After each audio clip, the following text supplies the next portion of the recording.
ঠান্ডা মাথায় আজকে রাতের বেলা চিন্তা করবা আল্লাহ পাক তোমাকে কি জন্য দুনিয়ায় পাঠিয়েছেন। একটু চিন্তা করবা, 1 মিনিট একটু চিন্তা করবা যে তুমি পৃথিবীতে নাই, তুমি পৃথিবীতে নাই, তুমি মারা গেছো। চিন্তা করবা তুমি মারা গেছো। এরপর চিন্তা করবা তুমি যে মারা গেছো পৃথিবীর কারো কোনো সমস্যা হচ্ছে কিনা। তুমি যে মারা গেছো পৃথিবী কি থেমে আছে? তোমার পরিবার থেমে থাকবে? তোমার শিক্ষা, তোমার বন্ধু বান্ধব, তোমার আত্মীয়স্বজন কেউ থেমে থাকবে? কেউ থেমে থাকবে না। তুমি পৃথিবীতে থাকো বা না থাকো কারো কিছু আসে যাবে না। আল্লাহ পাক তোমাকে যে পৃথিবীতে রেখেছেন একটা সুযোগ খালি দিয়েছেন যাতে তুমি আল্লাহর দ্বীনের জন্য কিছু করতে পারো। এটাই আল্লাহ তোমার কাছে চান, আর কিচ্ছু চান না। আর কিচ্ছু আল্লাহ তোমার কাছে চান না। আল্লাহ চান তুমি একজন ভালো মানুষ হও, ভালো মুসলিম হও এবং দ্বীনের জন্য কিছু খেদমত করে পৃথিবী থেকে বিদায় নাও। এই দিন তুমি ছাড়াও বিজয়ী হবে ইনশাআল্লাহ। তুমি থাকো বা না থাকো এই দিন কিন্তু বিজয়ী হবেই। হয় তোমাকে নিয়ে হবে অথবা তোমাকে ছাড়াই হবে। জীবনের উদ্দেশ্য ফিক্স করো। জীবনের উদ্দেশ্য একটাই, জান্নাত। জান্নাত পাওয়ার জন্য যা করা দরকার তাই করতে হবে। কোরআন হাদিস মেনে চলা থেকে শুরু করে আমল করা, আদব আখলাক সবকিছু এর মধ্যে চলে আসবে ইনশাআল্লাহ। আল্লাহ পাক তোমাকে পথ দেখাবেন। আগে তুমি জীবনের উদ্দেশ্য ফিক্স করো। একটা কথা বলি, সবাই তোমাদেরকে বলবে জীবনে সফল হতে হবে। অনেক কথা আমি বলছি আমার ব্যক্তিগত অভিজ্ঞতা থেকেই বলছি। আল্লাহ পাক আলহামদুলিল্লাহ ফার্স্ট সেকেন্ড ছাড়া রেজাল্ট আমাদের হতো না।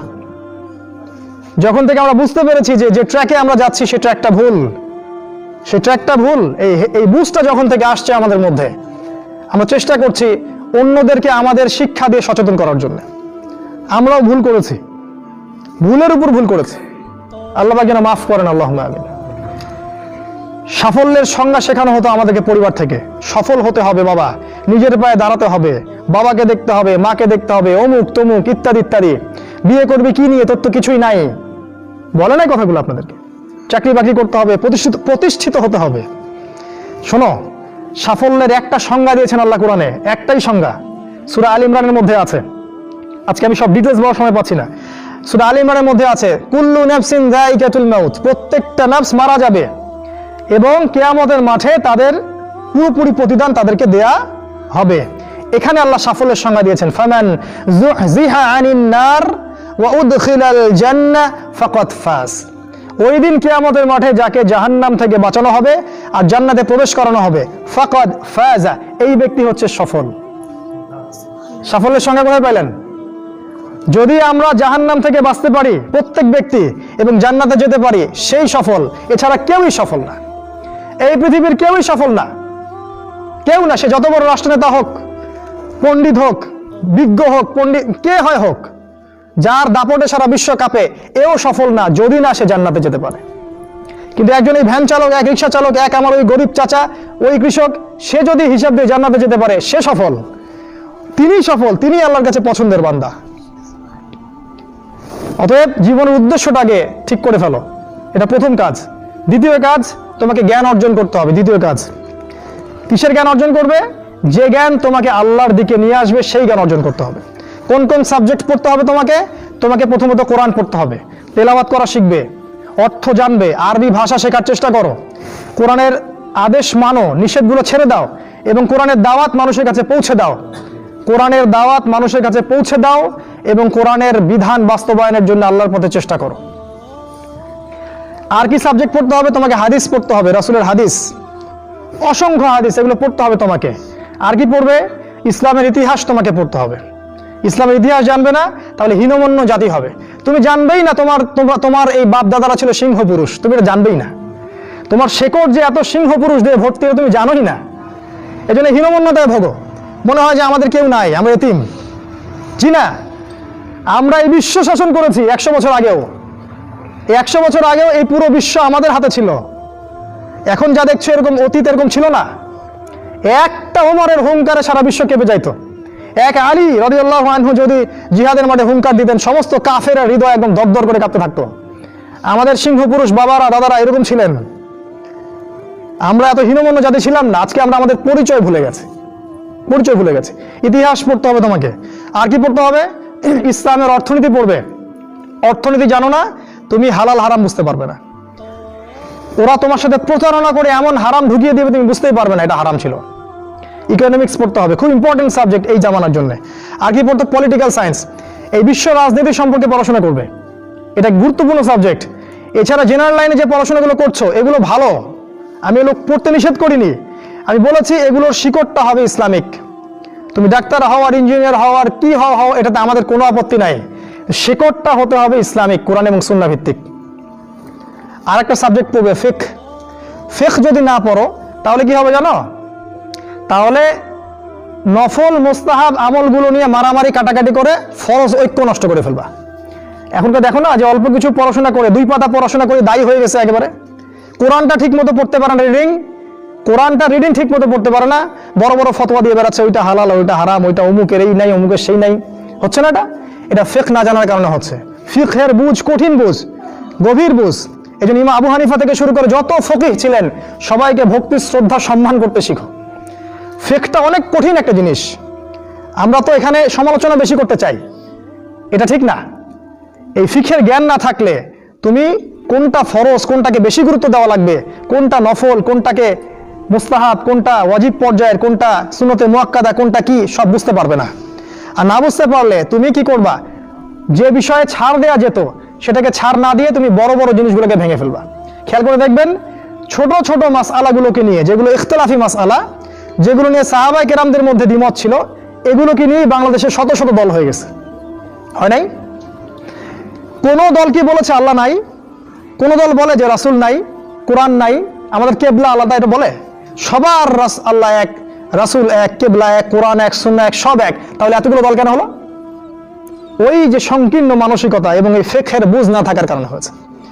তাই ফিকহটা পড়বে, না হলে তোমার দ্বারা উপকার না হয় উম্মার ক্ষতি হয়ে যাবে। তোমার দ্বারা উপকার না হয় উম্মার ক্ষতি হয়ে যাবে। আর 2 একটা সাবজেক্ট বলছি, জিও পলিটিক্স, ভূ রাজনৈতিক প্রেক্ষাপটটা পড়তে হবে তোমাকে। এর সাথে একটা সাবজেক্ট অবশ্যই পড়বে রাসূলুল্লাহ সাল্লাল্লাহু আলাইহি ওয়াসাল্লামের জীবনী। এই কয়েকটা সাবজেক্ট পড়তে পারো, শেষ জামানায় ইনশাআল্লাহ আল্লাহ পাক তোমার হাতে পতাকা দিবেন এবং তুমি আল্লাহর দ্বীনের পতাকা বহন করবে ইনশাআল্লাহ। জ্ঞান নাই, কিচ্ছু করতে পারবে না। যদি তুমি জ্ঞান অর্জন করতে না পারো তুমি বাতিলের মোকাবেলা করতে পারবে না। এখনকার যুদ্ধটা অস্ত্রের যুদ্ধ না, এখনকার যুদ্ধ জ্ঞানের যুদ্ধ। তুমি ওদের সাথে অস্ত্রের যুদ্ধ করে পারবে না। এখনকার যুদ্ধটা জ্ঞানের যুদ্ধ। ওটাও আসবে সামনে, যখন ইমামুল মাহদী আসবেন সারা বিশ্ব জুড়ে মালহামা শুরু হবে, তখন মহাযুদ্ধ। এই ফিজিক্যাল স্ট্রেংথ নিয়ে, মেন্টাল স্ট্রেংথ নিয়ে, ইমানের স্ট্রেংথ নিয়ে পারবে না। জ্ঞান অর্জন করো, কারণ রাসূল সাল্লাল্লাহু আলাইহি ওয়াসাল্লামকে প্রথম আল্লাহ আদেশ করেছেন ইকরা, পড়ুন পড়ুন পড়ুন। জ্ঞান নাই, সমাজ সংস্কার করতে পারবে না। এটা 2। 3 নাম্বার হচ্ছে জ্ঞান অনুযায়ী আমল করতে শেখো। দ্রুত যতটুকু জানলা আমল করতে শেখো, আগামীকালের জন্য ফেলে রাখবে না। আজকে যা শিখেছো আজকে আমল করো, রাসূলের সুন্নাহগুলোকে গুরুত্ব দিয়ে করো। যেখানে ইসলাম প্রশস্ততা দিয়েছে সেখানে প্রশস্ততা প্রদর্শন করো, যেখানে প্রশস্ততা নাই সেখানে ওটাই মেনে চলো। ইসলাম একটা প্রশস্ত রিলিজিয়ন, এখানে অনেক কিছু প্রশস্ততা আছে, সেই প্রশস্ত ইসলাম ফলো করো, আমলগুলো করো। প্রতিদিন 5 ওয়াক্ত সালাত মসজিদে জামাতের সাথে পড়তে হবে।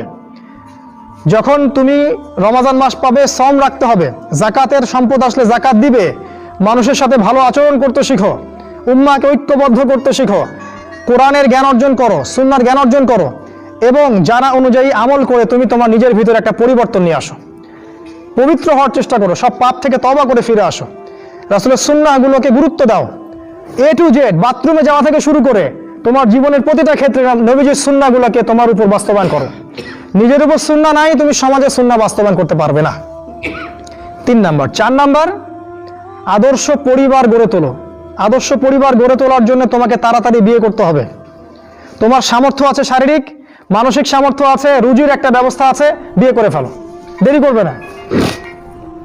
বিয়ে করে ফেলো, দেরি করবে না। আমি বলছি অবশ্যই অবশ্যই তোমার শারীরিক সামর্থ্য থাকতে হবে, মানসিক সামর্থ্য থাকতে হবে, অর্থনৈতিক সামর্থ্য থাকতে হবে, একটা মেয়ের রেসপন্সিবিলিটি নেওয়ার সামর্থ্য থাকতে হবে।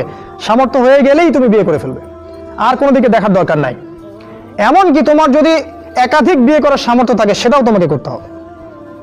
যার একাধিক বিয়ে করার সামর্থ্য আছে সে যদি না করে সেটাই তার জন্য গুনার কাজ। জি, এই কথাগুলো বলার সাহস পায় না অনেকে, এই কথাগুলো বলার সাহস হয় না, আলেমদেরই হয় না। 2টা বিয়ে করলে মানুষ আবার কি মনে করবে, আমার মনে হয় চরিত্রের সমস্যা ইত্যাদি ইত্যাদি। আরে বোকা, তাহলে কোরআনের মধ্যে 4টা বিয়ের কথা আসলো কেন? আল্লাহ বা কি এমনি এমনি আয়াত নাযিল করলেন নাকি? আল্লাহ পাক খুব ভালো করে জানেন ছেলেদের চেয়ে মেয়েদের সংখ্যা বেশি হবে, অনেক ছেলে মারা যাবে, মেয়েরা সমাজে বেঁচে থাকবে। কত অসংখ্য এতিম মেয়ে সমাজে পড়ে আছে, অসংখ্য বিধবা মেয়ে সমাজে পড়ে আছে। ওদের দায়িত্ব নিতে হবে না? কে নিবে ওদের দায়িত্ব? যদি ছেলেরা দায়িত্ব না নেয় কে দায়িত্ব নিবে? ওই মেয়েগুলা কি সমাজের প্রজাপতি হয়ে থাকবে? ওরা কি পতিতালয়ের সম্পত্তি হবে? ওদের অধিকার নাই। এখানে অধিকার দিলে আমরা চরিত্র খারাপ হয়ে যায়। আর এদের সাথে তোমরা সারা দেশে এবং বিশ্বে জেনা করে বেড়াচ্ছ, এগুলাতে চরিত্র খারাপ হয় না। একটা ছেলে বিয়ে করার পরেও 10টা মেয়ের সাথে পরকীয়া করে, এটাতে চরিত্র খারাপ হয় না। কিন্তু যদি আরেকটা বিয়ে করে তখন সমাজের মানুষ তাকে বাঁকা চোখে দেখা শুরু করে। এটা জাহিলিয়াত, এটা পুরো সম্পূর্ণ মক্কার জাহিলিয়াত চলছে। দ্রুত বিয়ে করো, বিয়ে করে আদর্শ পরিবার গঠন করবে। পরিবারটা এত শক্তিশালী হবে যে পরিবারের ভিতর যেন কোনো রকম শিরক, কোনো বেদাত, কোনো কুফর, কোনো হারাম ঢুকতে না পারে। পারবে না ইনশাআল্লাহ? ইনশাআল্লাহ। 5 নাম্বার, তোমার সন্তানদেরকে মানুষ করে যাও। কালকে তুমি থাকবে না, তোমার সন্তানরা বেঁচে থাকবে। এক একটা সন্তান, এই যে বাচ্চাগুলোকে এমনভাবে বড় করতে হবে যাতে এরা আগামী দিনের ওমর হয়, আগামী দিনের হামজা হয়, আগামী দিনের খালিদ বিন ওয়ালিদ রাদিয়াল্লাহু আনহু হতে পারে ইনশাআল্লাহ। নিজে কি করেছি, সারা জীবন বৃথা চলে গেল। নিজের সাথে যা হয়েছে হয়েছে, বাচ্চাদের সাথে আর রিস্ক নিবেন না। বাচ্চাদেরকে ধ্বংস করবেন না আল্লাহর ওয়াস্তে। ওদেরকে আল্লাহর পথে দিয়ে দিন, দিন শেখান, কোরআন শেখান, হাদিস শেখান, ডিনামাইট করে গড়ে তোলেন। 7 নাম্বার, হালাল রিজিক অন্বেষণ করো তোমরা। রিজিকটা যত ছোট পেশা হোক না কেন, যদি হালাল হয় অবশ্যই সেটাই উত্তম। আর যত বড় পেশা হোক না কেন, যদি হারাম হয় সেটা তোমার জন্য জাহান্নামে যাওয়ার কারণ হবে। অনেক বড় পদ আছে কিন্তু সেখানে ঘুষ আছে, সুদ আছে, প্রতারণা আছে, সেখানে যাবে না। আল্লাহর ওয়াস্তে সেখান থেকে দূরে থাকো। আর তুমি যদি কৃষক হয়ে থাকো, তোমার রুজির মধ্যে হালাল থাকে, তুমি কৃষি কাজ করেই সংসার চালাও, কোনো সমস্যা নেই ভাই, কোনো সমস্যা নাই। লজ্জার কিছু নাই, অপমানের কিছু নাই। তুমি আল্লাহর কাছে প্রিয় বান্দা। আল্লাহ পাক বলেছেন, ইন্নাল্লাহা তাইয়্যিব লা ইয়াকবালু ইল্লা তাইয়্যিব। আল্লাহ পাক পবিত্র, পবিত্র রিজিক ছাড়া তিনি গ্রহণ করেন না। সারা জীবনের ইবাদত কবুল হবে না যদি আপনার রিজিকের মধ্যে হারাম থাকে। কিচ্ছু করার নাই, নবীর কথা পাল্টাতে পারবেন না। সারা জীবন সুদ ঘুষ খেয়ে বছর বছর হজ উমরা করবেন আর হাজী সাহেব লকব লাগাবেন, ওইসব করে লাভ নাই আল্লাহর কাছে, কোনো লাভ নাই। ওইরকম হজ আবু জেহেলও করতো, আবু জেহেল হজ করতো এরকম। ওইসব হজ উমরা আল্লাহ পাকের কাছে দেখায় লাভ নাই। রিজিক হতে হবে পিওর, পরিশুদ্ধ, যেটা খুব ডিফিকাল্ট। এই জন্য আপনাকে নাসিহা করছি, কৃষিভিত্তিক অর্থনীতির দিকে চলে আসেন। কৃষিভিত্তিক অর্থনীতি, এটা আপনার জন্য ভালো হবে ইনশাআল্লাহ। আর ব্যবসা ভিত্তিক, কটা বললাম? 7, 8, আর 2-3টা বলে শেষ করছি। 8 নাম্বার হচ্ছে শারীরিকভাবে শক্তিশালী থাকতে হবে। এর জন্য আপনাকে নিয়মিত ব্যায়াম করতে হবে, নিয়মিত ফিজিক্যাল এক্সারসাইজ বলেন, জিম বলেন, অন্যান্য যে বিষয়গুলো আছে এগুলো আপনাকে করতে হবে। যে খাবারগুলো আপনি খাবেন, প্রত্যেকটা খাবার বিশুদ্ধ কিনা অবশ্যই পরীক্ষা করে খাবেন। এমন কোনো খাবার খাবেন না যে খাবার প্রস্তুত করেছে ওরা, অর্থাৎ ওরা, বুঝতে পারছেন কারা? কারণ ওদের খাবারের মধ্যে এমন কিছু থাকে যেটা আপনাকে আস্তে আস্তে আস্তে আস্তে ধ্বংস করে দিবে। এত ক্যান্সারের রোগী আগে ছিল, এত ডায়াবেটিসের রোগী আগে ছিল, এই যে প্রেশার, হাবি জাবি, স্ট্রোক, এগুলো আগে ছিল না। এগুলো রোগ আগে ছিল না। বিগত এই 50 বছরে দেখবেন এমন এমন সব রোগ এত বেশি বেশি করে বাসা বেঁধেছে যে আমাদের প্রজন্মের পর প্রজন্ম ধুকে ধুকে মারা যাচ্ছে এখন। অতএব খাবারের ব্যাপারে সচেতন থাকবেন।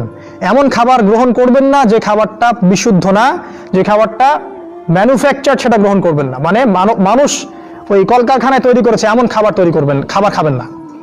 নিজে খাবার উৎপাদন করে খান, নিজে চাষ করে খান, খাঁটি জিনিস খুঁজে খুঁজে খাবেন। আল্লাহর ওয়াস্তে এটা নসিহা করছে এই কারণে, আপনি প্রচন্ড অসুস্থ হয়ে যাবেন যদি আপনি ওদের খাবার খান। আজকে বুঝতে পারবেন না, যখন হবেন তখন আমার কথা বুঝতে পারবেন। এটা কত বলো? 8, 9 নাম্বার, মুসলিম উম্মাহ। আর 2টা বলে শেষ করি। 9 নাম্বার হচ্ছে মুসলিম উম্মার মাঝে এই যে বিভক্তি চলছে, আপনি বিভক্তিটাকে দূর করে একটা জায়গায় নিয়ে আসার চেষ্টা করেন। কিভাবে করবেন? নতুন একটা দল খুলতে হবে না।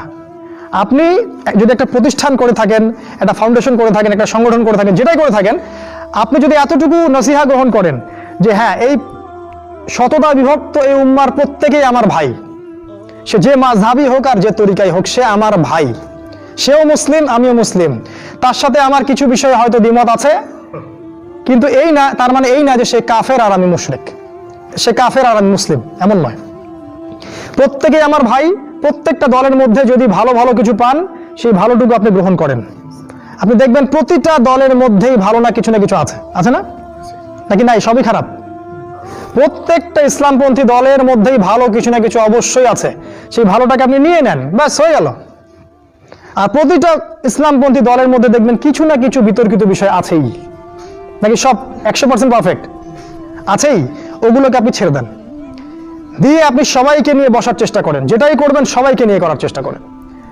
হ্যাঁ, এখানে মতবিরোধপূর্ণ যে মাসআলাগুলো আছে এখানে আপনি উদারতা প্রদর্শন করুন, ফিকহের ব্যাপারে উদারতা প্রদর্শন করুন, আকীদার ব্যাপারে আপনি স্ট্রং থাকেন, ব্যাস। এভাবে আপনি উম্মার মধ্যে একটা ঐক্য আনতে পারবেন ইনশাআল্লাহ।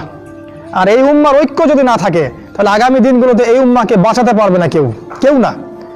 এই উম্মার ঐক্য যদি ধ্বংস হয়ে যায়, যেটা হয়ে গেছে প্রায়, এই অবস্থা যদি চলতে থাকে আগামী 10 বছর, এই উম্মার ধ্বংস কেউ ঠেকাতে পারবে না ইল্লা মাশা আল্লাহ। খুবই কনসিয়াস থাকেন, এটা ফরজ জিনিস। ওয়াতাসিমু বিহাবলিল্লাহি জামিআ, আল্লাহ পাক বলেছেন আল্লাহর রজ্জু একসাথে শক্ত করে ধরো, এটা আল্লাহর আদেশ। আর যেটা আল্লাহর আদেশ সেটা ফরজ। আপনার জোরে আমিন বলা ফরজ নয়, পায়ে পা লাগানো ফরজ নয়, রফুল ইয়াদাইন করা ফরজ নয়, আপনারা যে আরো জিকিরের তরিকাগুলো বের করেছেন এগুলো ফরজ নয়, এগুলো গুরুত্বপূর্ণ হতে পারে, সুন্নাহ, ফরজ নয়। ওয়াতাসিমু এটা ফরজ, আল্লাহর রজ্জু সব শক্ত করে একসাথে ধরে থাকো, এটা ফরজ। আপনি ফরজটাকে ছেড়ে দিয়ে সুন্নাহ ধরতে পারেন না, যদি ধরেন তাহলে আপনি নির্বোধ, আপনি বোঝেন না যে কোনটাকে বেশি গুরুত্ব দিতে হবে। অতএব উম্মার ঐক্যের জন্য কাজ করুন, যারা ঐক্যের জন্য কাজ করছে ওদেরকে সহযোগিতা করুন। আপনার সময় থাকলে সময় দেন, মেধা থাকলে মেধা দেন, অর্থ থাকলে অর্থ দেন, অথবা দোয়া করে সহযোগিতা করুন, যেভাবে পারেন আপনি তাদেরকে সহযোগিতা করুন। লাস্ট আরেকটা হচ্ছে আপনাকে আল্লাহ পাক যে সময়টুকু দিয়েছেন এই যৌবনের, এই দুনিয়ার জীবনের, আল্লাহ দিনের দাওয়াত আপনি প্রচার করেন। আপনার মধ্যে যতটুকু ইলম কালাম আছে, বাল্লিগু আন্নি ওয়ালাউ আয়া, একটা আয়াতও যদি জানো আমার পক্ষ থেকে প্রচার করে দাও। প্রতিটা দিন আপনি আল্লাহর পথে দাওয়াতের জন্য নেমে পড়েন। ফুল টাইম দায়ী হতে বলছি না আমি, পার্ট টাইম দায়ী হয়ে যান। প্রতিটা দিন কিছু না কিছু সময় আল্লাহর দ্বীনের জন্য ব্যয় করেন, মসজিদে বসেন, তালিম করেন, লোকজনকে নামাজের দিকে ডাকেন, আল্লাহর পথে সময় দেন। আপনি যারা দ্বীনের পথে কাজ করছে ওদেরকে হেল্প করেন, নিজে দাওয়াতি কাজ করেন, আপনার সেক্টরে দাওয়াতি কাজ করেন, নিজের মধ্যে, নিজের বন্ধু মহলে, পরিবারে, আপনার আত্মীয় স্বজনের মধ্যে দাওয়াত দিতেই থাকেন। শুনুক না শুনুক নাই, কথা বলে নাই, শুনুক বা না শুনুক আপনি দাওয়াতি কাজ করতেই থাকেন। ইনশাআল্লাহ এই 10টা কাজ যদি আপনারা যুবকরা করতে পারেন, আমি আশাবাদী ইনশাআল্লাহ আগামী দিনগুলোতে আপনি হবেন ইমামুল মাহদির সৈনিক ইনশাআল্লাহ।